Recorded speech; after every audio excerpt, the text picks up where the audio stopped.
तो paid news का अलग एक तरीका आ गया है। तो क्रेडिबिलिटी की क्राइसिस अगर आप प्रधानमंत्री मोदी के जो समर्थक हैं उनसे भी पूछिएगा कि ये मीडिया देख के कैसा लगता है, तो कहेंगे बिका हुआ है।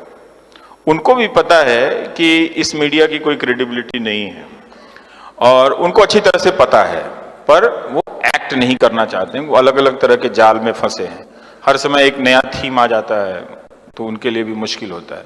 एडमिनिस्ट्रेशन तो अब बात ही नहीं करता ऑन रिकॉर्ड। अगर आप दिल्ली में देखें, इसके पहले 2014 से पहले कभी हेल्थ सेक्रेटरी ऑफ रिकॉर्ड बोल रहे हैं या ऑन रिकॉर्ड बोल रहे हैं, ये सब बंद हो गया है, सब बंद हो गया है। तो अब कुछ पता ही नहीं चलता है कि क्या हो रहा है। तो एक क्रेडिबिलिटी एडमिनिस्ट्रेशन का भी है कि वो अब पूरी तरीके से मान लिया है कि अब उसका कुछ हो नहीं सकता, तो वो चुप हो गया है। अब जिस भी तरीके का वो समझौते कर रहा है, पता नहीं क्या कर रहा है वो।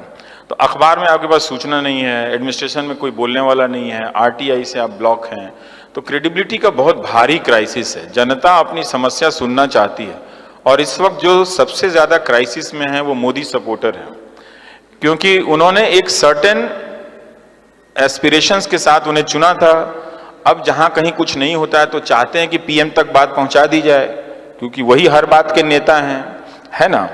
तो वो बात ही नहीं पहुंचने देता है वो गोदी मीडिया जो है, तो वो बहुत परेशान है वो सारे लोग। तो इस मीडिया का स्ट्रक्चर आप समझिए कि ये क्या कर रहा है। ये जो मोदी के वोटर हैं उनको भी अपने दायरे से बाहर फेंक देता है कि हम जो लेक्चर देंगे वही सुनना है, तुम्हारा प्रॉब्लम हम नहीं सुनेंगे। और आप जो उनके वोटर नहीं है, मान के चलें, वो आपको भी नहीं दिखाता कि ये वॉइस ऑफ डिफरेंस है या अदर वॉइस है, अदर रीजन है, आपको भी नहीं दिखाता। तो वो एक मीडिया जो है वो एंटी पब्लिक मीडिया है ये पूरा। इसीलिए मैं कहता हूं कि आज का अखबार और टेलीविजन लिख के पर्स में रख लीजिएगा। देर हो गई है वैसे बहुत, अब आप कुछ कर नहीं सकते हैं। भारत के लोकतंत्र की रोज हर पल 24 घंटे हत्या कर रहा है, उसका कीमा बना चुका है वो पूरी तरीके से, अखबार और टेलीविजन।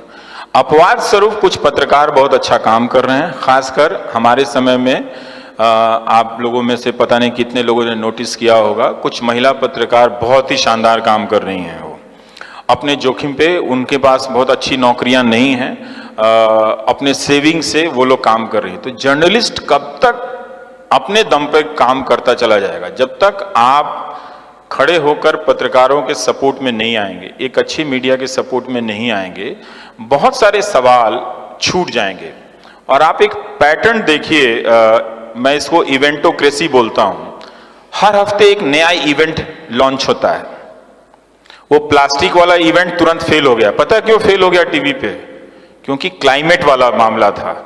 उसमें अगर आपको रिसर्च करना पड़ता, उसमें बच्चे आते, फिर लोग दूसरे तरीके से बात करने लगते और आपको उस इंडस्ट्रियलिस्ट को क्वेश्चन करना पड़ जाता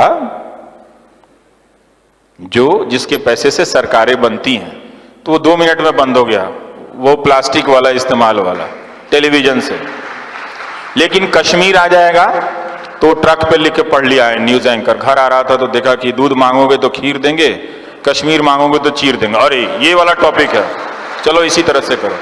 आप उस डिबेट को ध्यान से देखिए, ध्यान से देखिए। मान लीजिए कि आप मोदी समर्थक ही हैं, क्या वो उस डिबेट में आपको तरह तरह की सूचनाएं दी जा रही हैं? एक समर्थक का भी अपना एक सेल्फ रेस्पेक्ट होता है ना, कि वो चीजें जानना चाहता है।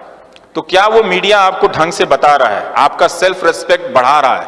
वो दरअसल आपको इंसल्ट करता है रोज कि आप उनके वोटर हैं। आपको गलत बातें बताकर, झूठ बातें बताकर लाल रंग का टांग देगा। चिन्मयानंद स्वामी के खिलाफ कुछ होगा, सब साइलेंस में चले जाएंगे। आजम खान के यहां बकरी पे भी केस होगा, घंटों घंटों बहस होने लगेगी। तो वो आपको हमेशा एक अपने पड़ोस के मुसलमान को वो हमेशा दुश्मन के रूप में देखना सिखा रहा है। मैं साफ साफ कहता हूं और इसको आप नोट कर लीजिए। और ये बात मैं लड़कियों से कहना चाहता हूं कि भाई देख लेना, जो लड़का किसी समाज से नफरत करता हो वो ना अच्छा पति बन सकता है, ना प्रेमी बन सकता है, ना भाई बन सकता है। देख लेना, ऐसे किसी लड़की से, आईटी सेल वाले से शादी मत कर लेना भाई, बता रहा हूं। ध्यान से, पता चला कि दहेज तो नहीं देना चाहिए, माँ बाप ने चोरी छुपे कुछ पैसा दिया, लाखों रुपए भी गए और मिल गया नफरत करने वाला, तो वो प्रेमी नहीं हो सकता है। मोहब्बत बहुत जरूरी है दोस्त, मिट्टी से भी और इंसान से भी। ऐसा नहीं हो सकता कि इंसान से मोहब्बत ना करो और कहो कि हम मिट्टी से मोहब्बत करते हैं। हम मिट्टी से मोहब्बत इसलिए करते हैं कि उस मिट्टी में बसने वाले इंसानों से भी मोहब्बत करते हैं। ये बात ध्यान रखिएगा। आज इंदौर में बीजेपी के आईटी सेल के प्रभारी हैं विक्की मित्तल, फेसबुक पे उन्होंने क्या लिखा कि गोडसे जी की पिस्तौल की नीलामी करवा दीजिए, पता चल जाएगा देशभक्त थे कि आतंकवादी थे। हम यहां पर आ गए, गांधी को मारने वाले के लिए ताली बजा के आप हिंदुस्तान नहीं बना सकते, नहीं बना सकते हो आप। जिस देश में गांधी के हत्यारे को देशभक्त कहा जा रहा है, तो गांधी क्या आतंकवादी थे? अब हम यहां पर आ गए हैं। क्या आपने उनको वोट दिया तो इसकी सजा इतनी दी जाएगी आपको कि आपको मूर्खों के झुंड में बदल दिया जाएगा?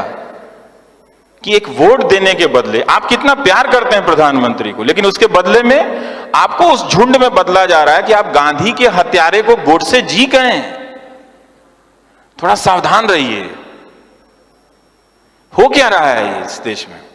और वो फेसबुक पे लिख रहे हैं। ये कभी हुआ था? कभी नहीं हुआ था। क्योंकि ये पॉलिटिक्स, आईटी सेल और मीडिया ये मान के चलता है कि आपने अपनी बुद्धि स्थगित कर दी, आप में बुद्धि नहीं है। मैं नहीं मानता। मैं उनके वोटर को बहुत सम्मान से जानता हूं। मुझे मालूम है कि वो एक अलग तरीके से सोच रहे हैं, लेकिन उनसे, वो चूंकि उनको वोट देते हैं, उनसे बदला नहीं लिया जाना चाहिए। उनको सजा किस बात की दी जा रही है कि उनसे ये कहा जा रहा है, अब चूंकि तुम उनको वोट देते हो, तुम अब मुसलमानों से नफरत करने लगे हो, तो चलो अब गोडसे को भी गोडसे जी बोलो। फिर मालूम नहीं अगली बार अब आपसे क्या कराएंगे। आपके हाथ में बम दे देंगे, कहेंगे जाके फट जाओ कहीं पे, तुम नौकरी मत मांगो। ये मत कीजिएगा, ये मत कीजिएगा। ये शर्म की बात है कि हमारे देश में गांधी की हत्या हुई, और ये उससे भी ज्यादा शर्म की बात है कि एक राजनीतिक दल का कार्यकर्ता फेसबुक पे लिख रहा है गोडसे जी कि पिस्तौल नीलामी कीजिए तो खरीदने वाले लोग आ जाएंगे और उसके 2 करोड़ दे के साबित हो जाएगा देशभक्त थे। गांधी की लाठी की कोई कीमत नहीं है दोस्तों, कोई कीमत नहीं है उनकी लाठी की। उस लाठी को उन्होंने कभी किसी पे नहीं चलाई। तो ये मत होने देना। हालांकि अब देर हो चुकी है, अब तुम्हारे पास करने के लिए कुछ है नहीं, फिर भी बता रहा हूं कि आपको एक रोबोट में बदल दिया गया है, गलत सूचनाओं से भर के। अब आपसे सिर्फ 2 ही काम लिए जाएंगे।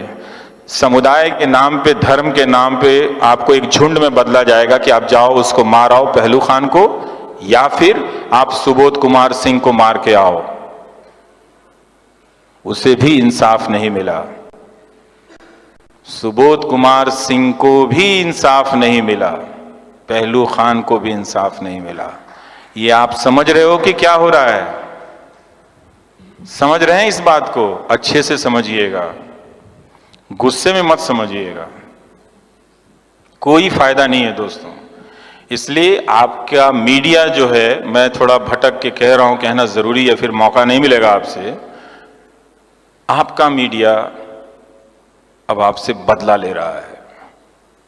जब तक आप अपने आप को अलर्ट नहीं करेंगे, एक्टिव नहीं करेंगे, ये मैं क्यों कहता हूं कि आप इन अखबारों को पढ़ना बंद कर दीजिए, इन चैनलों को देखना बंद कर दीजिए और पैसा प्रधानमंत्री राहत कोष में दे दीजिए। ये मैं इसलिए इस उम्मीद में कहता हूं कि आप दबाव डालेंगे तभी मीडिया स्वतंत्र होगा, तभी मीडिया स्वतंत्र होगा। और एक बात जान लीजिएगा, मीडिया की स्वतंत्रता हम सिर्फ अपनी नौकरी के लिए नहीं कह रहे हैं, आपके लिए कह रहे हैं। जब मीडिया नहीं होगा